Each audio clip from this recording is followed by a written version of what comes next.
The tender tale of Hae-in and Jung So-min's unspoken bond. Chapter 1. The unexpected bark that melted a nation's heart. No one could have predicted what would unfold at Hae-in's recent fan meeting. Amidst laughter, cheers, and the usual flurry of fan service, the beloved actor made a revelation that sent a wave of disbelief across the room. He had adopted a puppy. Her name, Hana, a word that means one, or first, in Korean. A sweet name with symbolic weight, perhaps hinting at a first step, a first love, or the beginning of something deeply personal. This wasn't just news, it was a shockwave. For years, Hae-in had been unwavering in his stance. No dogs, not even if loneliness crept in like an unwelcome guest. Too much responsibility, he had once remarked. I couldn't give a dog the life it deserves. So what changed? The answer, fans speculate, might not be found in a moment, but in a person.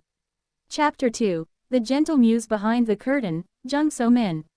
Enter Jung So-min, radiant, grounded, and known not just for her acting chops but for her deeply compassionate heart. For those who've followed her journey, the memory of Modu, her beloved late dog, is still fresh. Their bond was heart-meltingly pure. So-min wasn't just a pet owner, she was a soulmate to her four-legged friend. In interviews, So-min's love for animals would shine through like sunlight on calm waters. Whether cradling a dog named Grammy with maternal tenderness or sharing stories of Modu with misty eyes, her connection to animals felt spiritual. And so, when Hae-in walked onto that stage and casually dropped the bombshell that he had adopted Hana, fans didn't just hear the name. They felt the echo, an invisible thread linking him to So-min. Could this adoption be a quiet tribute to a shared love? A symbol of a connection that words hadn't yet confessed?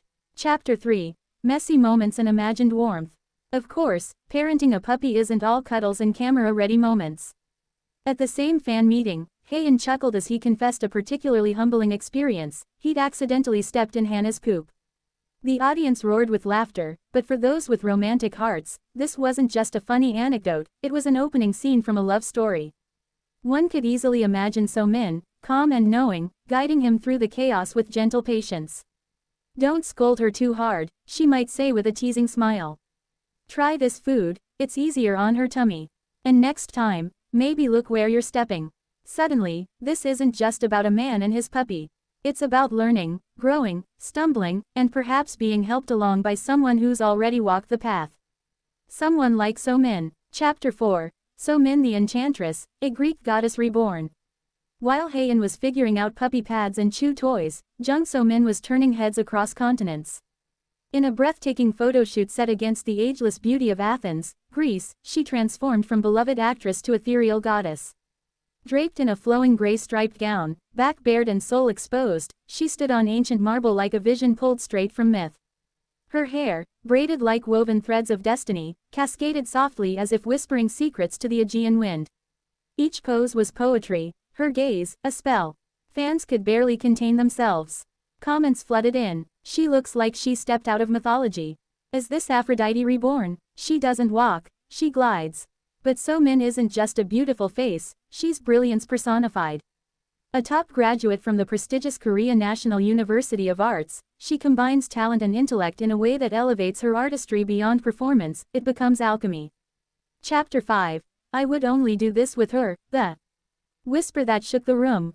As if emotions weren't already high, another wave crashed when Hae-in, in a quiet moment at a fan gathering, uttered a phrase that echoed like thunder through the fandom. I would only do this with her. What did he mean? Some said it was about adopting Hana.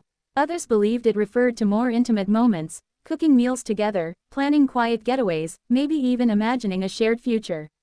Whatever this was, the message was clear, it was exclusive.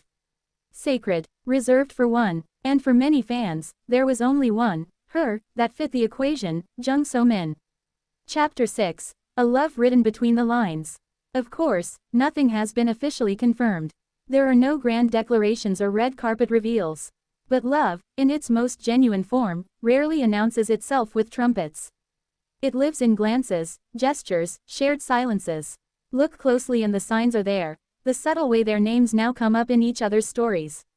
The mutual respect in interviews. The whispered hints. The puppy. Even their current projects seem to complement one another. So-min continues to charm audiences in Love Next Door and is gearing up for the much-anticipated Would You Marry Me on SBS, a title that now feels almost prophetic. Meanwhile, Hae-in is embracing the chaos and joy of first-time dog parenting, all while juggling his own acting commitments. And yet, in between takes and life's busyness, fans believe something quiet and beautiful is blooming. Chapter 7. More Than Just Rumors, a Story We Want to Believe. In the age of viral rumors and overexposed romances, there's something refreshingly tender about the speculation surrounding Hae-in and Jung So-min. It isn't based on flashy sightings or paparazzi drama, it's built on sincerity, subtlety, and the kind of emotional depth that leaves a lasting imprint. Their story, whether real or imagined, gives us hope. Hope that love can be soft, respectful, and quietly transformative. That it can begin with something as simple as adopting a puppy. That it can grow, unseen, until one day it steps out into the light, not with fireworks, but with a knowing smile and a hand held tightly. Epilogue. One puppy, two hearts, infinite possibilities. Hannah, the little puppy, may not know the stir she's caused. She doesn't understand the significance of her name or the weight of the whispers that surround her. She only knows that she is loved, that there's warmth in her new home. But for fans, she's become a symbol of change, of connection, of the unspoken bond between two hearts that may, just may, be learning to beat as one. And whether or not Hae-in and Jung So-min ever confirm the romance that so many dream of, one truth remains. Sometimes, love doesn't need to be announced. It just needs to be felt.